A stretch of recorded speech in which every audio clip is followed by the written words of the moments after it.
and the Force is with me. I'm one with the Force is with me.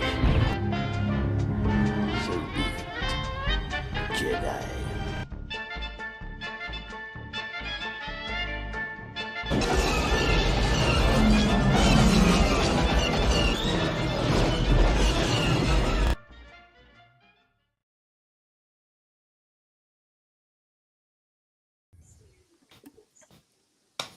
Hello, everybody. Welcome to the GNN Cantina Happy Hour. I am getting some feedback now. Am I the only one hearing double?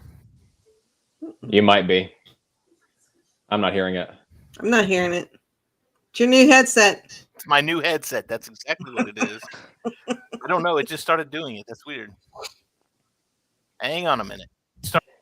Yep. Blame the technology and not the user. It's probably me.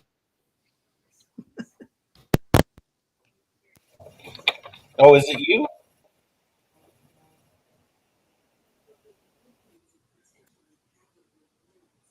Can I be heard still? I can hear you. You sound good. I'm still hearing double, but that's okay. Getting feedback. Hang on a minute, John. I'm going to mute you real quick just to see if it's you.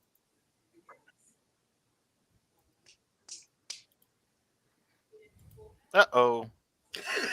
That's the opposite of muting. Let's put him front and center, shall we? There he is. Oh, what is this? Put that back. Oh, this is just really... Hang on a minute.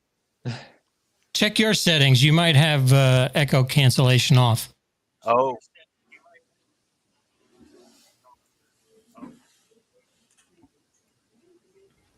Nope, I've got echo cancellation on. It's very weird. I'm hearing double, but I'm going to try and push through this. So, again...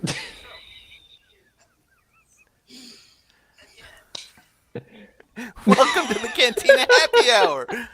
My name's David. I'm your host. And if you missed the first 2 or 3 minutes of this and you wonder why we're laughing, rewind it, catch up. No, it'll echo back. It'll echo back soon. Yeah. The people who got in here late, they'll catch up. Don't worry. Yeah. I hope so. So anyway, my name's David. I'm your host. With me, as always, is I've moved Debbie. Debbie's down here now. Hi, Debbie. I've been demoted. Hang on, I'll put you back. Looky there. How's it going, Debbie? I'm doing good. Doing good. Excited to talk about Andor. Absolutely. Cannot wait. Also with us tonight is Cam. How you doing, Cam? I'm doing all right. I'm just really enjoying having both my hands free for once.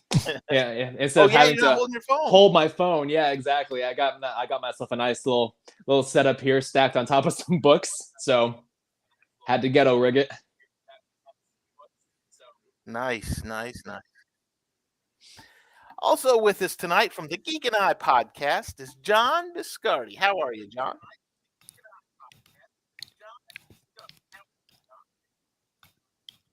The hell? Oh, wait, I think is John's he muted? No, I'm just kidding. Asshole. Get a load of this guy. Doing good. You know, I can't wait to talk about this episode because I have a story that goes along with it, and I can't wait to tell it. Stories. Yes, not a love story, but got a little comment from. I said we love stories. I didn't think it was good. a love story, but if it is, it might be. It might be.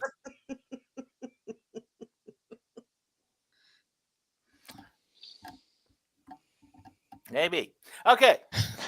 Let's talk about Andor, because this episode really has cemented my thought that this particular Star Wars is not for kids, because this was a very dry, this was a talky episode.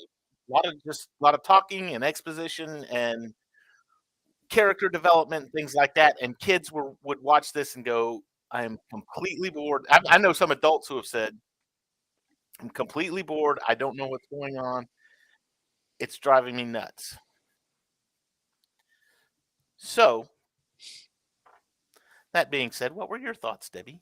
While you're talking, I'm going to finagle with my thing here and see if I can't figure out what's going on. But go ahead. No problem. TMI, Dave. TMI. Turn your camera off first. Yeah. I like the episode. Like you said, it was we got to know the characters a little bit more. It's very obvious the particular rebel cell where Cass is with right now. I mean, none of them trust each other at all. I mean, I got it. I'm an idiot. Did we get rid of the echo? I got rid of the echo. I had brought up the YouTube page to share it onto various social media sites before we started, and it was still up in the background. So I had the YouTube page. All right. It's all good. Everything's happy now. Okay, go ahead, Abby. I apologize. I'm sorry. Go for it. Oh, well, this technology. Is a gotta love it. This episode's not getting as streamy, I guess. Yeah. So anyhow, yeah. Nobody in that group trusts anybody. I mean, none of them. And I don't know. I just really despise Skeen, the really tall, skinny guy. He's the one that stole. He's the one that had the barcode on his chest, right? Yeah, I don't like him. There's something sketchy about. Even after his sob story about his brother, I still don't like him. He's sketchy to me. I mean, he could be a good guy, but I don't know. He's just coming off sketchy. Probably because I've watched him in another show called The Bear on Hulu, and he's an asshole there too. So, way to be typecast. I know. Right? I think I've seen him in other things where he's been a real jerk. But you know what though? And I'll say this. I was fortunate enough to be able to talk to Robert Patrick at Fan Expo last year. The last year that he was there. Anyway, I asked him, I said, look, you are cast always as the bad guy. You're either a jerk or a bad guy, or you're Terminator, you're in the unit, you're always playing this horrible person. I said, do you enjoy that, or do you feel like you're typecast? He goes, no, I love it. He said, because I'm really a nice guy in general, and so when I get to play somebody bad, that's just I get to be bad and get away with it. So yeah, there's quite a well, I'm not going to say quite a few, but there are a couple people on this show that I truly despise. I don't like Mon Mothma's husband, Piran. Oh, he's a jerk. Her daughter. Hi, John. Is he there being switched around? Her daughter, Lita. I mean, typical teen, but yeah, she seemed real. And that was one of the interesting things about this. There were so many just little side stories that were going on. You had him dealing with the unit that he's with, the cell that he's with. You had Mon Mothma and her. You had what's his name with his mom trying to figure out what's going on. Then you had the Imperial lady with her stuff going on. I mean, there's just a lot of puzzle pieces being, and I don't know how you build puzzles, but you find a good section, you build this big chunk of this puzzle, and you go over here and you build this big chunk, and eventually it all comes together and it looks good, you hope. But just it's real interesting. Yeah, Emma, I mean, that would be probably the one thing that I could pinpoint as far as like a real nitpick with this episode in particular. There's a lot of time devoted to Cassian and his crew, which, I don't have a problem with. But the other little side stories that are popping up, it's like a minute here, a minute there, a minute there. And there's no real establishing transition for that, from like there's not like a shot of the planet where they're on or anything like that. I mean, there's a little bit here and there, but it all just felt a little jarring. Yeah, it felt very jarring to move away from the main storyline to get like a tiny snippet of a different storyline that it just kind of just comes out of nowhere.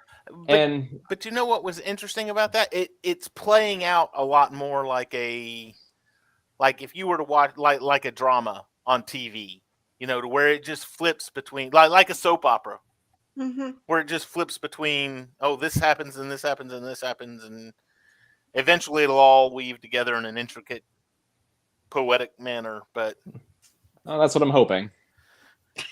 Trust. All right, in case you missed it, John Ambrose joined us. How are you, John? Doing great. Thanks for having me. Oh, no problem. No problem. John is one of the writers at Geek News Now. Go check out his work on geeknewsnow.net.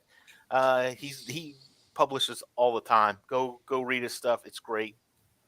He's my latest piece was actually on Andor. There you go. I had to be on the show tonight. Yeah. Should say Ambrose and Marbles. Yeah, Marvel's my dog. This is his. Usually I'm at work. This is my. This is his curl up on the couch time. I'm stealing it from him. So cool. He's going to make some appearances here and there. Okay, so I want to look at not each individual character, but there was one that really stuck out to me, and that was what's his name's mom. And I don't know why she just appealed to me. She sounded like... Appealed to you? I don't know why. I really don't. I was like, when she would talk, I'd be like, oh, I'm glued to the screen. Yes. No. Yes. I don't know why. It's just, she's an appealing character. And she's calling in, I'm going to call in the favor and see if I can't get you lined up with something. And yeah, who's Uncle Harlow? she was, so I'm going to assume that this was his mom. She demeans her son while trying to build him up all at the same time. You never had me over. You never, I never got to see what you were doing. No one ever knew and he's back at her too. You could have come and visited me, Mom. You could have just come on over. I've got an extra room. It's fine.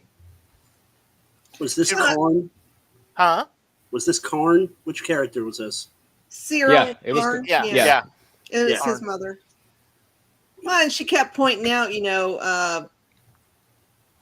future prospects. She comes off as she wants somebody the best who's only worried about his position. I thought she was funny. She sounded like if you watch, watch any kind of stereotypical TV show. And you've got the little old Jewish lady who smokes too much, and she sits there and talks to you like this. I mean, that's all I can picture. Oh my God. Yeah, I have an Italian mother. I can relate to him. Yeah, exactly. Oh, you're doing fine, honey. Don't worry about it. You're just like your father. Yeah. No, she reminds me of. She reminds me of Mrs. Wallowitz from The Big Bang Theory. Howard, open the door.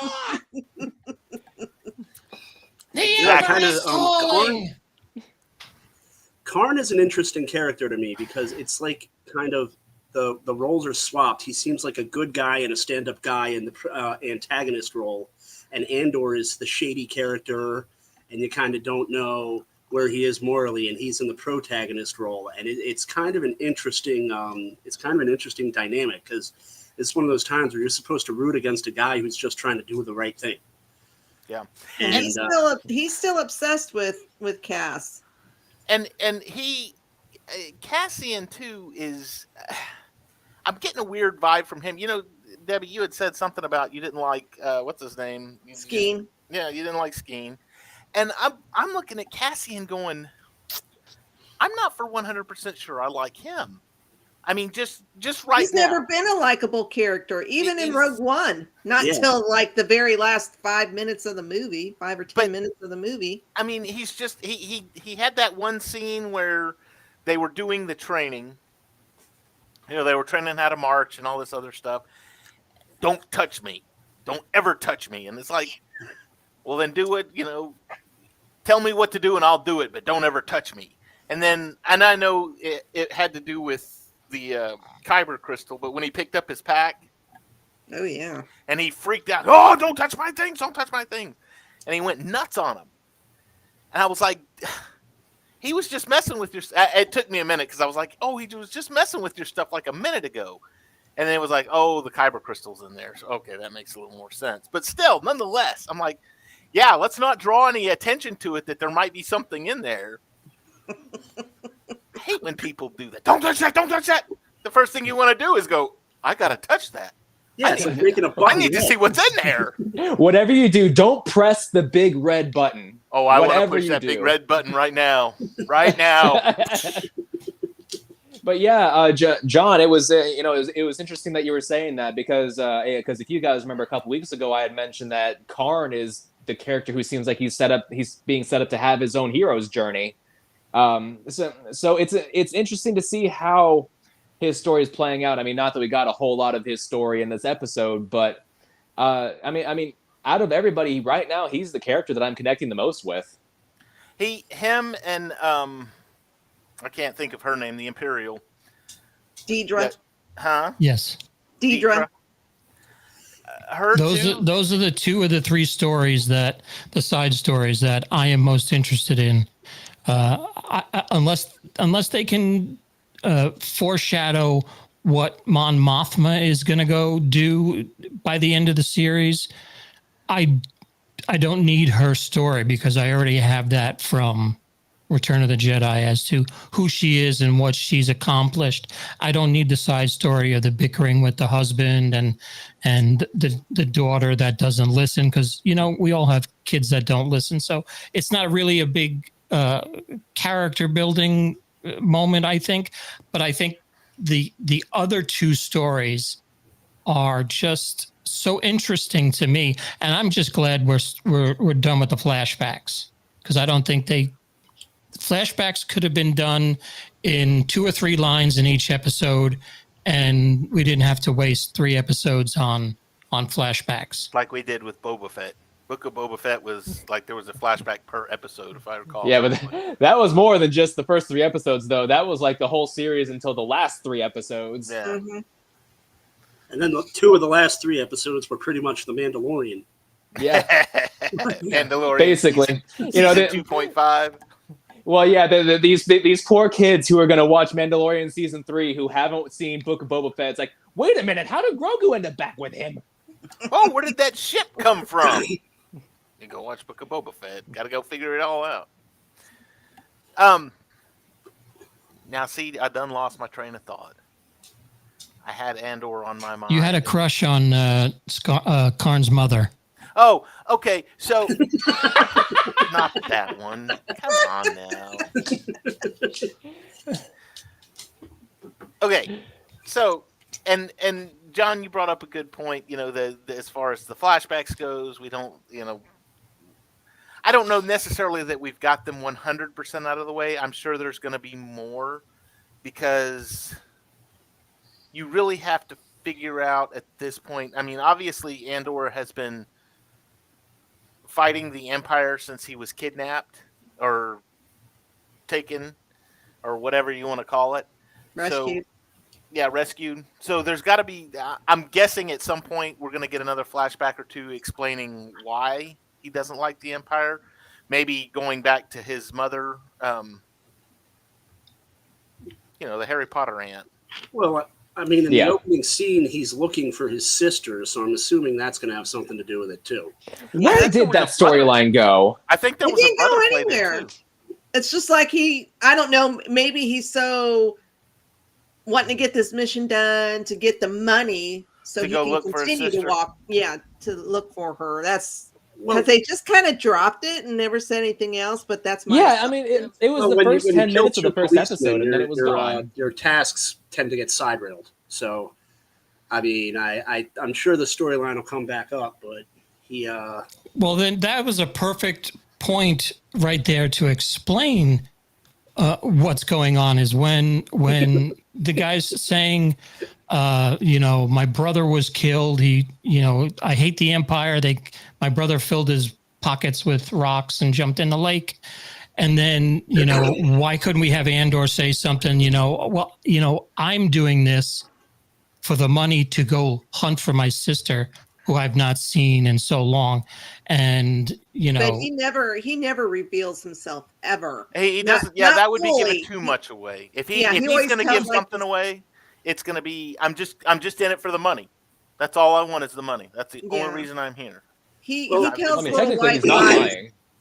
As a whole, I love the show, but there are some things that are unexplained. Like, who was the guy and what was his connection to the guy who he was taking the ship on loan from? Like, that guy kind of just went away. Oh, the one that had the like in the first, it was like the first or second episode. First episode with the dogs. Had the muscle with him. Yeah, no, that guy too. He owes somebody money. He owes somebody money, and the guy where he was like fixing the ship because he took the ship out to look for his sister, and then there was that guy. He was in like left all those people. Yeah. And he was fixing the ship and put a new tracking card in or something, and the guy was like, "Don't ever come back here." Yeah. We're done. Now, see, if I had to guess, I would say that they're probably going to go like the Mandalorian route and say that, okay, so he left the planet where all these people are on. He's going to go get in some hijinks, but then something's going to happen on that planet that forces him to come back so he can save everybody. Yeah. Yeah, his mom and Wally the robot are going to get in trouble, or it's what's it Barbara said? It's Aunt Marge.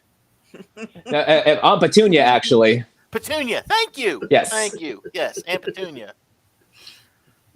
So. Yep.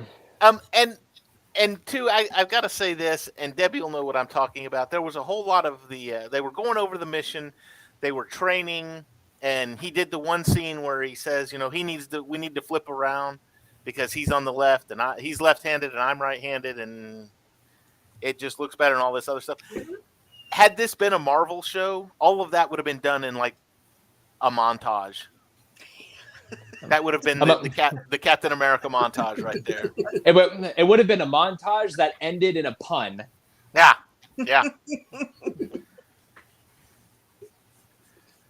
Yeah. So, someone's gonna look at the camera or something, and be like, "Well, I guess that's how I get my ducks in a row." Well, I would have liked to have seen Andor at the end, when the guy says, well, why would you be on this side and he be on this side? And he'd go, I am not left-handed. Because I am not left-handed. Oh, he has the accent and everything. Yeah. Geek Gauntlet's online. How's it going? William Morgan. Go watch the Geek Gauntlet podcast on Saturday nights, 10 p.m. Eastern Time. They're right here on the YouTube channel, Twitch, Twitter, Facebook. Everywhere Geek News Now is, that's where they are. Yeah. Go watch them. Him and Kat, right? Him and Kat, and there's 2 or 3 others on there. And Sean, yeah. It's a lot of it's a plethora of geekdom right there. They cover just about everything. It's kind of like your weekly news. They cover everything and do a really good job with it. So yeah, it's a really, really good show if you want to catch up. So now I was honestly thinking that we were going to get to the to at least them getting started on the heist in this episode, and obviously that didn't happen. Yeah, I thought they would too. Possibly the next episode. Once they get past the flashback. Well, okay, so, and Cam, this will make sense to you, I promise you. But this is playing out like a Dragon Ball Z series. You remember it's like season 3 of Dragon Ball where they're fighting Frieza, and the planet's going to blow up in like 5 minutes. 5 minutes, yeah. And then like 30 episodes later, the planet finally blows up, and it's like, that was a long 5 minutes. Yeah, it's like Game of Thrones. How long did we wait for the dragons? Yeah, the dragons are coming, and you're like, they're coming. Oh, Winter's coming.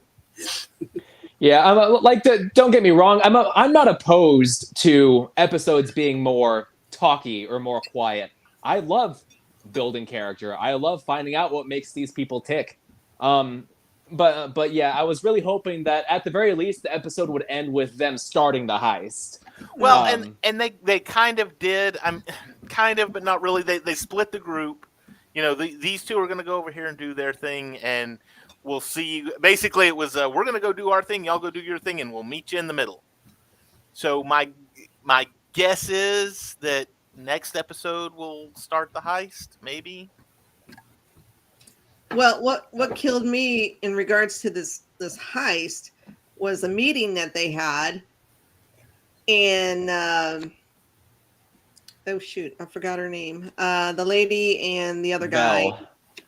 Vel, yes, Vel and the other guy. I don't even know his name, but they're kind of interrogating Cass about the weight. How do you put in the weight and that?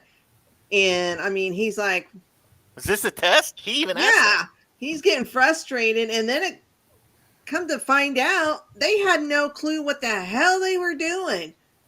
And I'm like, really, you're going to go through with this heist, not knowing how you were going to get that ship off I think they call it the rails or something. We know how to fly it, yeah, but you don't know how to get it up there. Yeah. Oh, we'll just fake our way. Come on. Well, that could be why Luthen made them take Cassian I'm sure. in their group. He knew that they weren't smart enough to do this or technologically advanced to get rid of the echo at the beginning of the show. But he needed somebody to figure out, and it just turns out that you just look at the gauge. Yeah, it just tells you right there. It's like a scale. It's a gauge, and you unlock the latch or whatever. Well, wasn't there a couple of lines in the first few episodes about Cassian like infiltrating an Imperial base or something like that? Yeah, and obviously getting that whatever that little box was that he had, navigation box, the or navigation something. box or whatever. I mean, obviously he knew looking at Cassian. Okay. He knows Imperial tech. He knows what to take. He knows what's going to be most valuable. He knows what to look for, and he knows how to get it. So this is like it was like that scene in Ant-Man. You're the guy I want because you were able to break into my house and steal the suit. Mm-hmm. So it was basically a big test for him. I don't think he really even cared about the navigational device or whatever that was. That was just how much money he could get from it.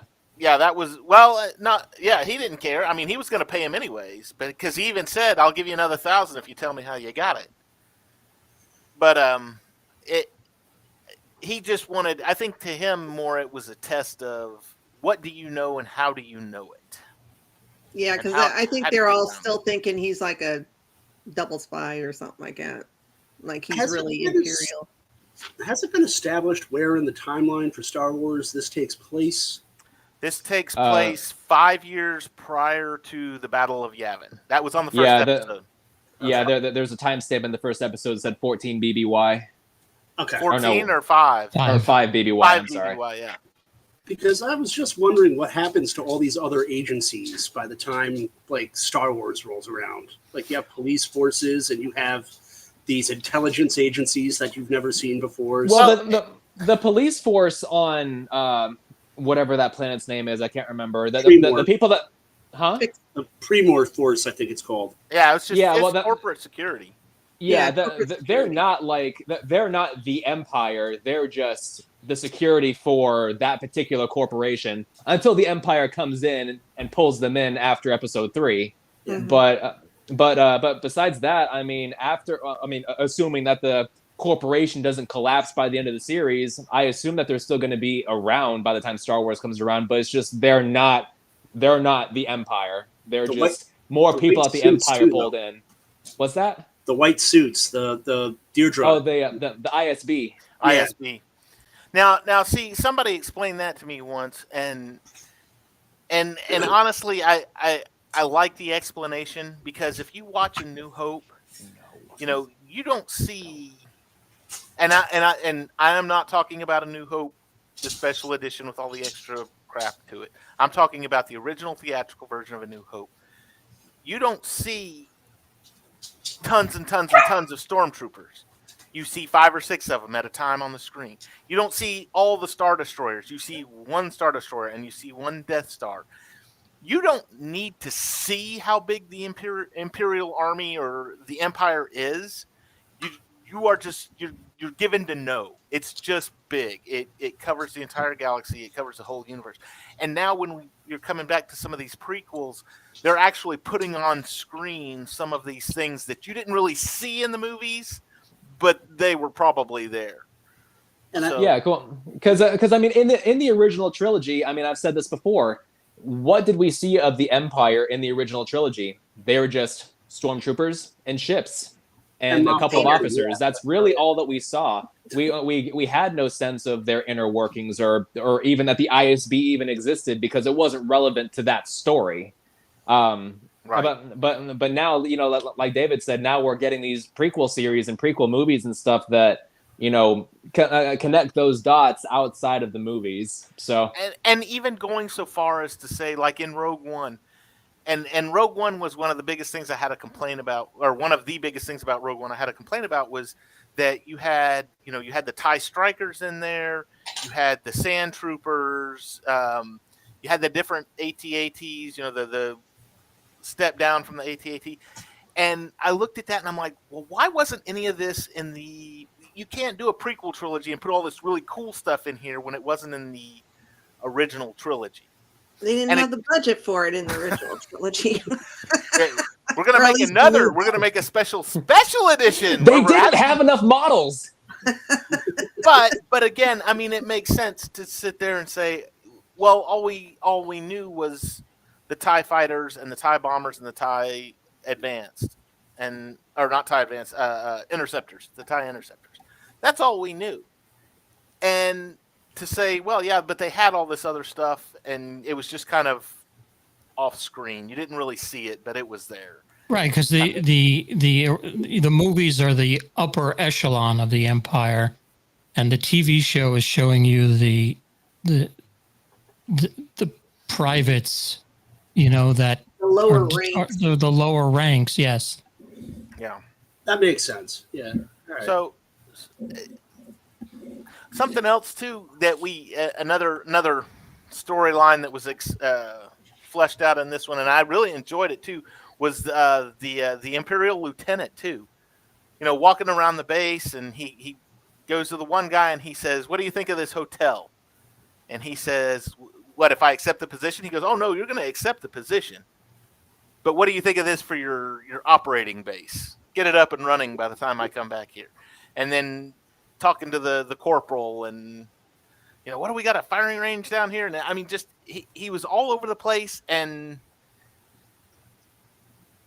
it was just I don't know. It's interesting seeing how, to me, as a former military person, to see other militaries and the way that they're acting and say, "Oh, I recognize that. Yes, that's familiar." Well, then he gives himself a new title, Prefect. Yeah, Prefect.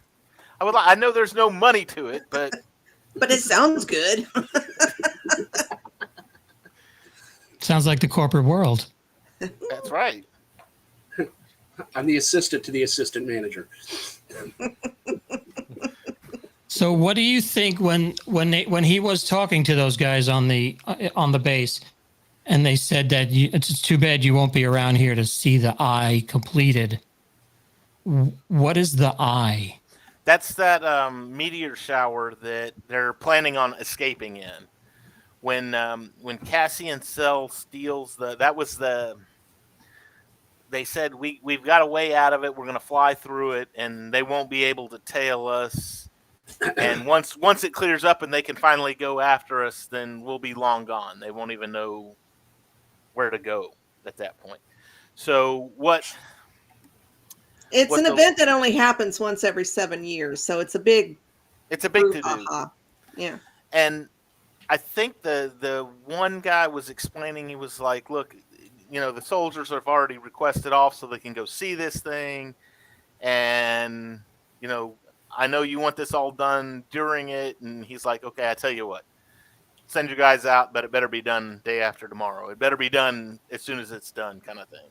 Which is convenient because that'll loosen everybody will be preoccupied with the meteor shower or the fireworks or whatever, and the rebels can sneak in because there won't be that many on base. It'll just be essentials. Yep. Which was that's why I was looking at that. I was like, oh, there's not going to be a whole lot of people in there. Oh, they are timing this just right then, and I bet they don't even realize it either. They don't realize that the Imperials are going to be out there watching. They want to watch the show too. I mean, just because they're Imperial doesn't mean they're not heartless. Yeah, well, that lieutenant was also in cahoots with the rebels, so it is possible that they were actually meaning to set it up that way, but the Imperial lieutenant just had to make it look authentic. Yeah. I don't like a lot of Star Wars, and when there's too much talking, I want to metaphorically leap into traffic. I feel that's for the more hardcore fans and alienates the casual fans. Star Wars has been alienating fans for years. This is nothing new. Yeah. Well, my wife, she's come a long way. When I met her, she didn't like Star Wars at all. Now we're at least watching some of the TV shows. So we've made some progress. You're getting there. Yeah, same here. When I married my wife, she hated Star Wars, and now she just doesn't like it.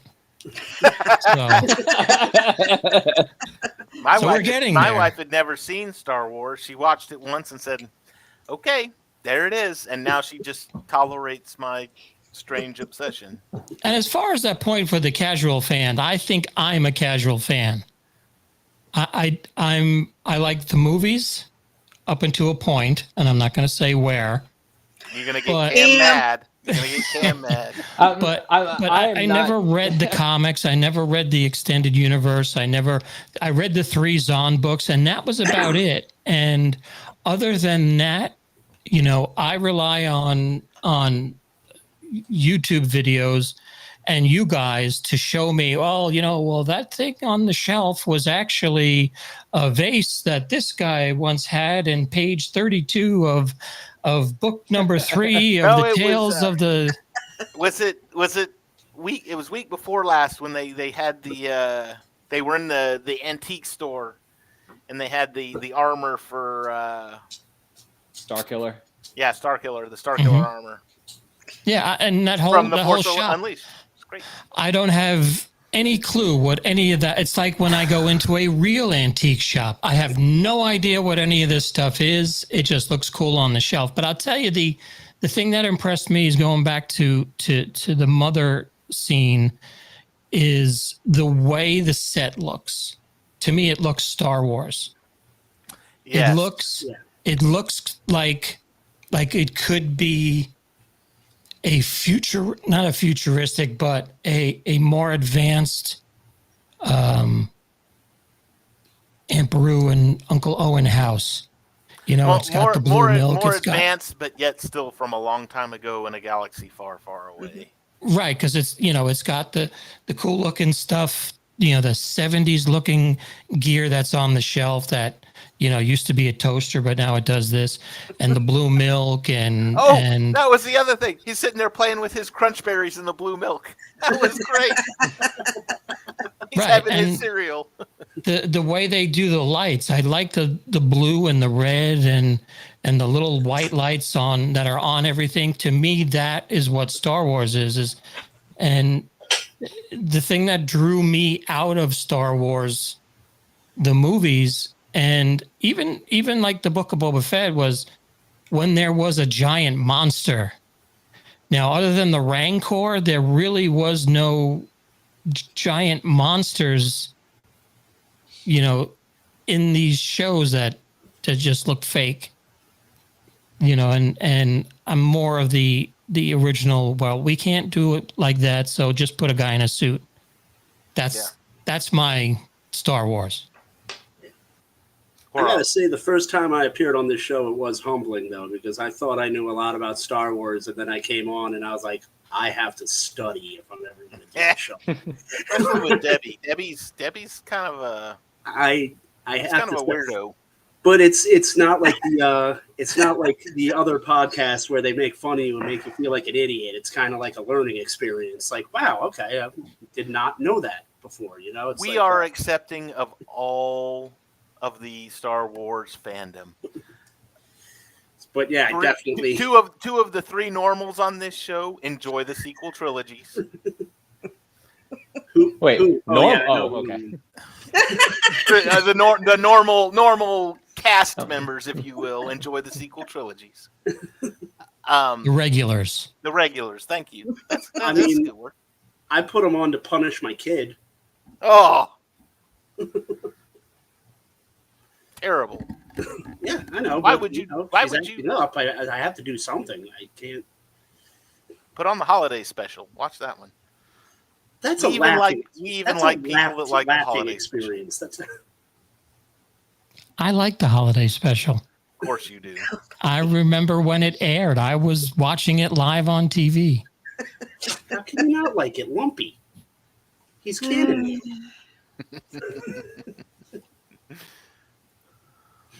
Punisher with Batman and Robin. Yeah, that's a good one too. Oh yeah, that's another one. Or the Green Lantern. Go with the Green Lantern. That's pretty. No, we can't go that far. That social services gets called, and we gotta. I like my Green Lantern, except for the suit. Okay, Debbie, did we miss anything? Did we talk this episode to death? Did we talk this talking to death? There wasn't much to miss. Well, let's see. I'm not sure if it was last episode or the episode, but the last time we were in the gallery, and I missed it. There was a Indiana Jones Easter egg in there. Oh, really? Really? In Carbonite, Indiana Jones.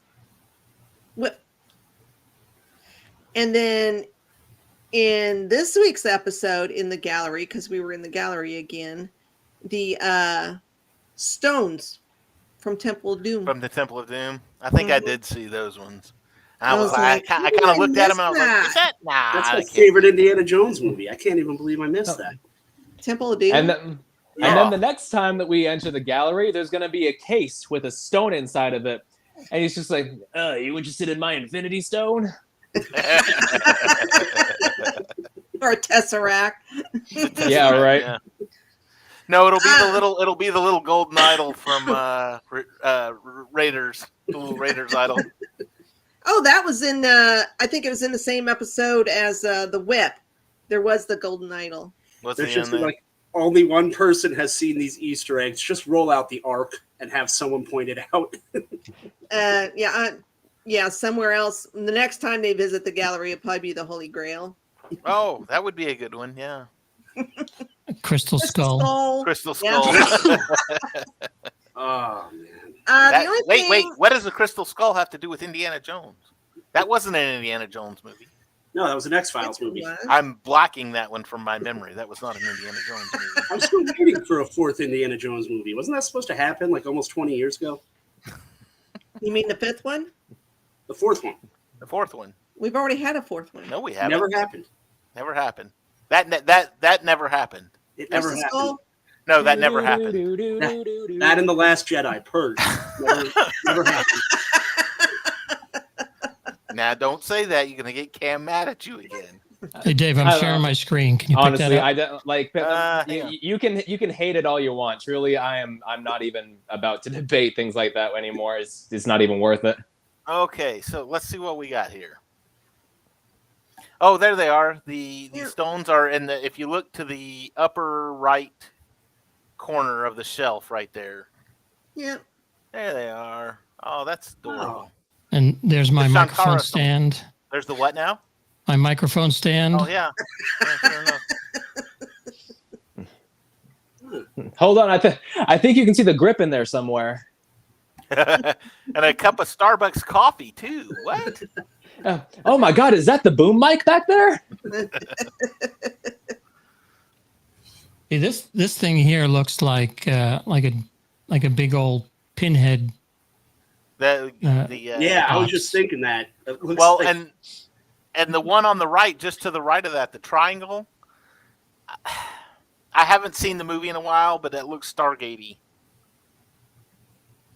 Wow, yeah, I haven't seen Stargate in years, but we got some hand sanitizer right here. This is like one of those highlights books that you used to see at the dentist's office when you're.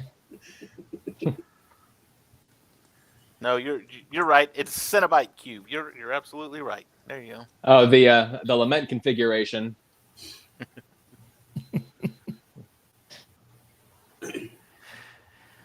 All right. It's kind of like The Mask. guy in this shot, that guy looks like he's cosplaying as Bill Murray.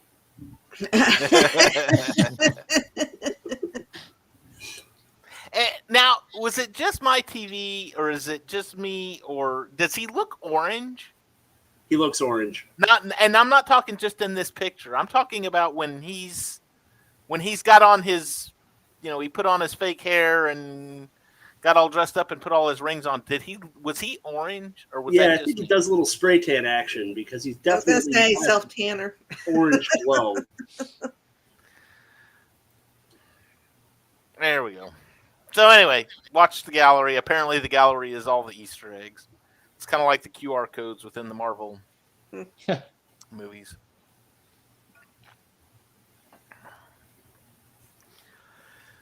Okay. Anything else, Debbie? Did we cover it all? The only other thing, and I could be reaching, which that's normal for me, but when Mon Mothma and her stupid husband were coming home from some kind of gala, I guess, and he said he was talking to somebody. I didn't catch the name, but he said he seems to know more about what you do. Yeah, what you're doing than I do. And then he starts talking. I forget what he said now. But she said, well, I didn't think you would be interested because, he said something about the new foundation. Oh, yeah. She said, well, I didn't think you would be interested because it's charitable. Now, I don't know if these are like code words for the rebellion. My guess would be that the foundation is possibly a front for rebel activity, moving money, because she said in the episode previous, or one of the episodes previous, to where it's getting harder and harder to move things around without people noticing. Well, her driver is a spy, so. Yeah, and she said, and I'm willing to bet that this charity is some sort of financial front to move and take money for the rebellion. So, do you think there's going to be an attempt on her life that takes out the husband instead? Oh, we could only hope. That would be kind of cool. That would be awesome. Yeah. Do a little. I mean, we're already talking an adult Star Wars. We've discussed this many times. I don't know if it's by design or not, but I have to agree with Debbie. He's just not a likable character.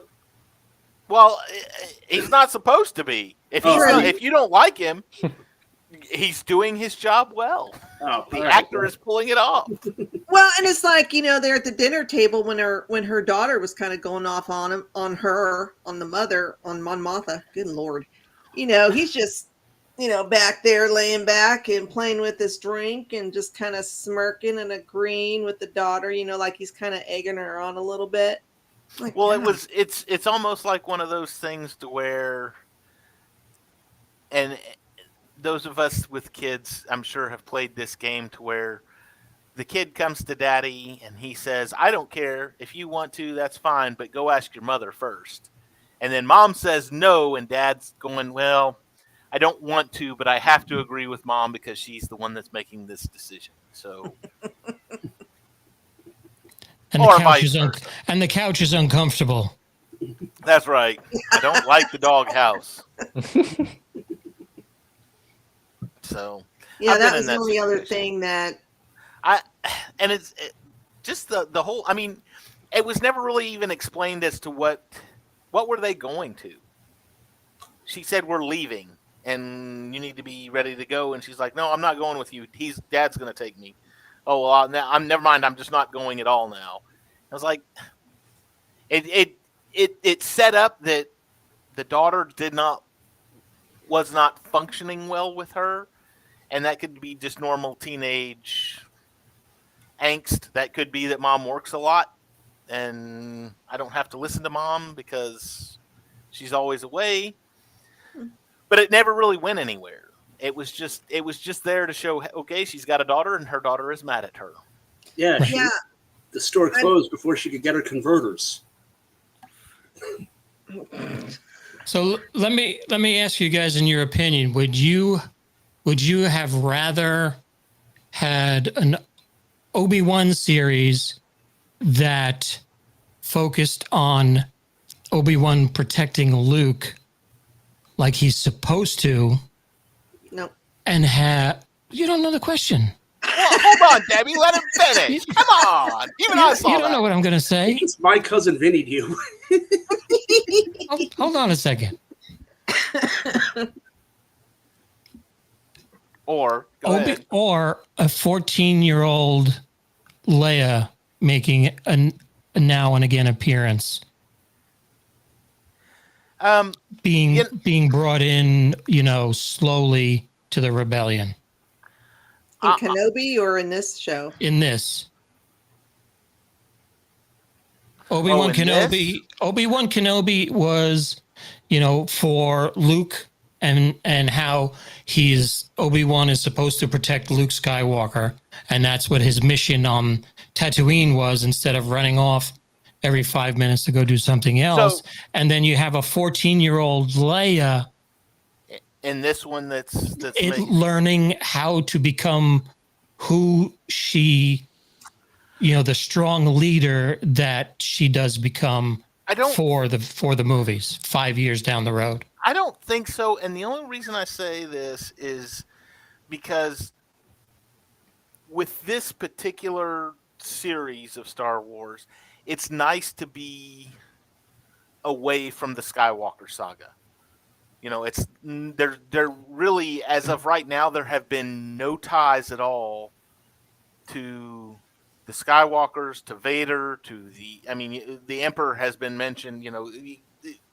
The Empire is there, obviously, but there has not been any tie. No Luke, no Jedi, no nothing, and I've really enjoyed that. It's like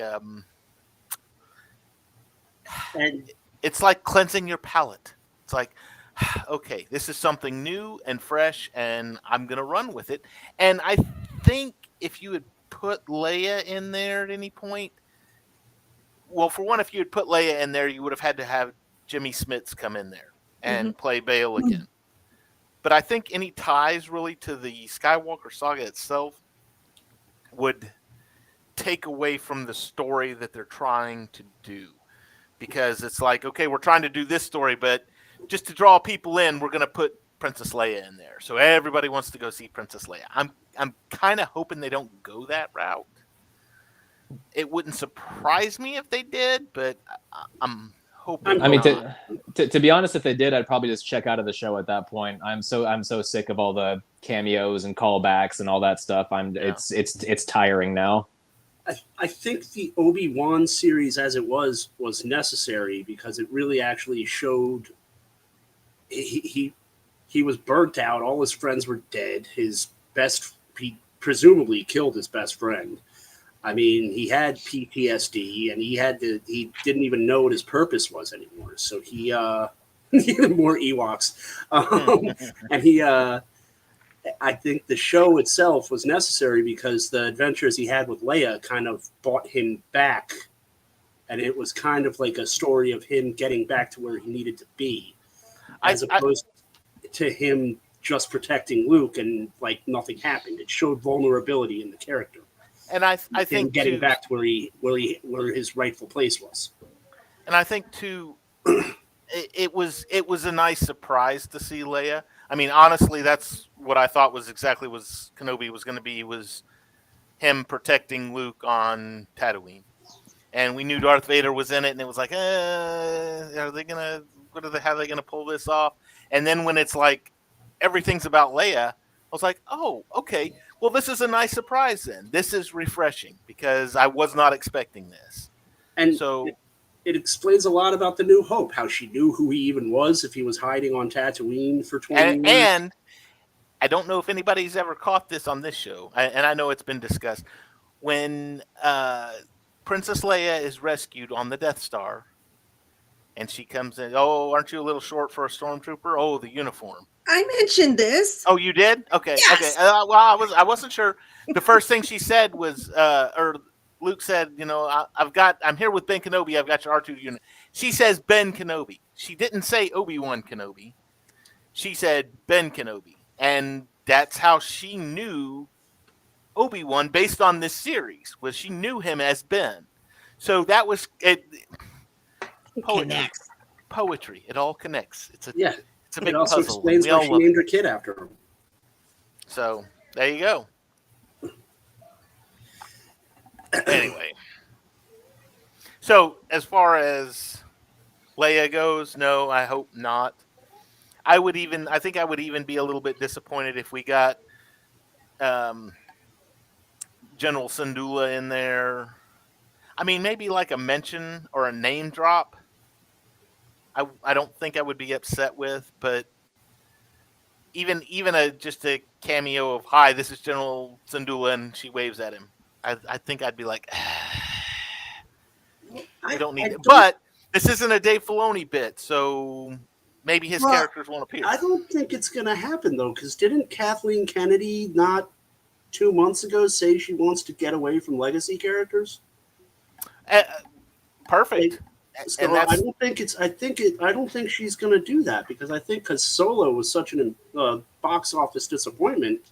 I think she kind of wants to introduce the new characters and get away from the like you said, the Skywalker saga. So hopefully that's the case. I hope so. Yeah. So how about that shuttle that flies overhead? You think Krennic could be on that? What shuttle was that? At the very end is one that went down the valley. The one that went down the valley, yeah. Because he who was it? Somebody. Oh, I think it was who is it? Lieutenant Gorn. He was saying something about Imperial engineers were coming in. Oh, it could be Krennic then. You know what? Honestly, I would not be mad at Krennic. Could be Galen too. I mean, if they brought Krennic or Galen or so in, I wouldn't be mad, because again, they're not saga characters. Mm-hmm. They were characters that were made specifically for Rogue One, which this is obviously a spinoff of. I wouldn't be mad. I'm just hoping we get at least one blaster shot next week. Yeah, a lot of. Again, this was a not for kids episode, and I don't mean not for kids as in there's a bunch of naked people running around throwing severed heads at each other. I'm talking about this was a talkie. I enjoyed it though. You know, I'm warming up to it. You know, I told you I had a story. I was told in one of my comments on the review for episode 4 that, you know, because I kept falling asleep on these, you know, and you know, he's like, well, you know, you've fallen asleep on a 45-minute show. You might want to get checked for narcolepsy. So I am all clear. The doctor says I do not have narcolepsy. It just turns out that I was coming home and watching it, you know, when I get out of work. So I watched episode 5 on lunch, and that's what, you know, put the headphones in and I watched it at my desk, and I enjoyed it. It was really, really good, and I'm looking forward John, to the next one. I'm going to say this. I watched it last night when I was at home so I could watch it on the big 4K TV. And after watching it, I was like, okay, this is a lot of talking. When I was at work today, while I was working, I turned it on and I put my headphones in and I watched it again. I didn't watch it. I listened to it because there's really nothing to watch. This was a good episode to listen to. Go ahead. I think one of the things that I love about this show, which I touched on in my article, is that it's made me reevaluate Rogue One. Because Rogue One had absolutely no character development, at least that's what I thought. And there was no one really to root for. You just rooted for the rebels by default. And now that you're actually getting some character development with Andor, it's making you go back and be like, oh, okay, all right. And it's a really good companion piece to the actual movie. So it's making me reevaluate how I feel about the movie, because that was my major reservation with it. I never rooted for the rebellion in that movie, by the way. Vader, baby! Vader! It's all about Vader. Still a foot shorter. I don't understand how he grew a foot within 5 minutes when he stormed the rebel ship, but he did. He put his shorter prosthetic legs on. He turned into David Prowse somewhere within that 5 minutes, and it was forceful. Anyway, anything else? We got anything else? Questions, comments, concerns? Shameless plugs, Debbie? How do you think... go ahead, John. I'm sorry. Go ahead. Oh, I'm sorry. Who wanted to go first? No. Go ahead. I'm kind of excited for the Forrest Whitaker cameo I saw in the trailer, and I'm kind of wondering how Saw is going to factor into this, because he was one of the characters I really wanted to see more of in Rogue One. So he was really okay. So I'm kind of, after watching this particular episode, I'm going to kind of see how it rolls in. The Imperial was talking about, this is how, if I had a rebellion, this is how I would do it, is just small things everywhere versus one big faction kind of thing. And you go to their cell and you've got the guy that's writing the manifesto. You've got the guy that's in it strictly for revenge. We know Saw, according to Rogue One, she said, Saw's a rebel too. You're both rebels. And Saw's an extremist. Yeah. And so I can see this cell fitting in very nicely with Saw's cell. And all that being said is, this is how I would do it with all the smaller cells. And you could have this one over here that's functioning independently of this one over here. They're all kind of fighting for the same thing, but they're doing it in different ways. So, you've got the one that's trying to be political about it and pay off the whatever, and then the other one that's like fighting no matter what, and then the other one that's just, we're going to fight, but we need the cause behind us. So, yeah.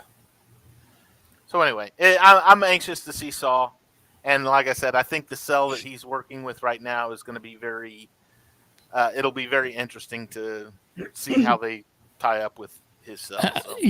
I go up and down on Seesaw, but it's going to be interesting to see how they bring him in. Did you mean to pun like that? You said it. I'm going to throw you in the penitentiary. All right, Debbie, shameless plugs. MCU Monday. So evidently we'll be doing this week's episode of She-Hulk, and I would assume Werewolf by Night. Woohoo! That's out? Tomorrow. Oh, wow. I can't wait to see that.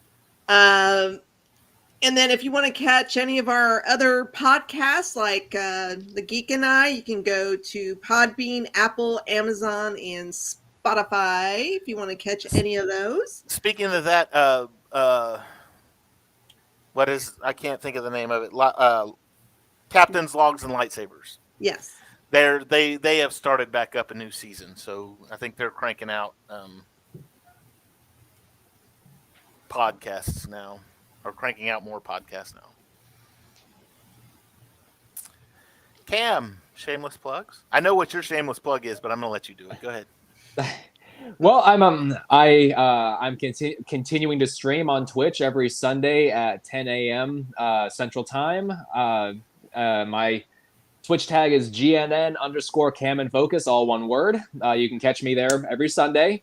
And my Cam and Focus series is coming back this coming month. I'll be starting back up in November, so definitely be on the lookout for that. I'm excited to bring it back. I've got a lot of stuff that I've compiled that I want to talk about, so it'll be fun. We were cheering for your Cam and Focus. I'm excited about that. If you haven't seen Cam and Focus, go to the YouTube page, check out Cam and Focus. It's great, especially when he gets mad about something. He starts ranting. It's hilarious. John Biscardi. I got two Johns here. Shameless plugs. Well, just just hanging out. I got something new. I'm starting out. It's called the Late Late Stream. It's going to go on live at probably 11 Central every probably Monday and Thursday night at 11 p.m. We just turn the mics on and no cameras, and we just chit chat for an hour, and I'll rant about whatever I feel like ranting about. Just last week, it was all about the Mets blowing 3 in Atlanta. But yeah, that's about it. And then we have next weekend, I think, is Fan Fest in Irving, Texas. And then in November is the Retro Expo. Retro Expo. Okay, so for those of you that don't know, John and I kind of live in the same area, and we're going to get to go to these things. Fan Fest on the 14th, 15th, and 16th. It's a smaller Comic-Con. It's like the Fan Expo, but not quite as big and grandiose. But the Retro Expo, that's the one I'm looking forward to the most because Anthony Daniels will be there. Anthony Daniels and Sam Witwer will be there. So I know, Debbie, you're all kinds of jealous. And yeah, you better be sending me some pictures. Okay, sure. So yes, we will both be there. I'll be doing some live streams from at least from Fan Fest. It'll be cool. Yeah, the Retro Expo this time around has Anthony Daniels, Tom Skerritt, Bruce Boxleitner is going to be there. You mentioned Sam Witwer, and then we're going to have I think it's Wedge Antilles is going to be there. Dennis Lawson? Wow. No. If he's there, I'm all on. What's his name? I can't even read that. David Ancrun. I forget who he looks familiar. Helen Slater's going to be there, and Austin St. John, the Red Power Ranger. I saw him at Fan Expo. I almost got up and talked to him, in fact, because he was sitting at his table with nothing going on, and I was like, ooh, I go talk to a Power Ranger. That would be kind of cool. Power Rangers are big in Plano. Green Ranger was there the last 2 times, and he had some lines. Well, at Fan Expo this past year was Austin St. John. I don't know who played the Yellow Ranger after Trini died, but she was there, and I actually did talk to her. The guy that played Zordon was there, so they had a slew of them. It was really cool. Okay, John Ambrose, shameless plug.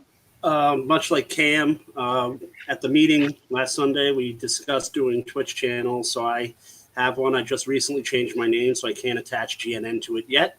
But the handle is Ambrose_is_geeky. So check me out. I don't have a big following, but I'm playing Sniper Elite 5 right now and just talking about anything in general. So just hop on. Anything geeky you want to talk about, come on and chat with me. So. Also, John is one of our writers at Geek News Now. As I said before, go check out his articles. Look under Geek News Now and look under the author page, and he's there. Coincidentally, my latest piece is on Andor. On Andor. So, all right. Well, we've been at it for over an hour now. I've been David. Thank you, everybody that's been on the panel tonight. I've enjoyed having you. It's been a great conversation. Everybody that was with us in the chats. I know Barbara was really big. Hi, Barbara. My wife's a big supporter. Big supporter. But next week, come join us next week, same time. We'll be talking about the next episode of Andor. But until then, may the Force be with you all.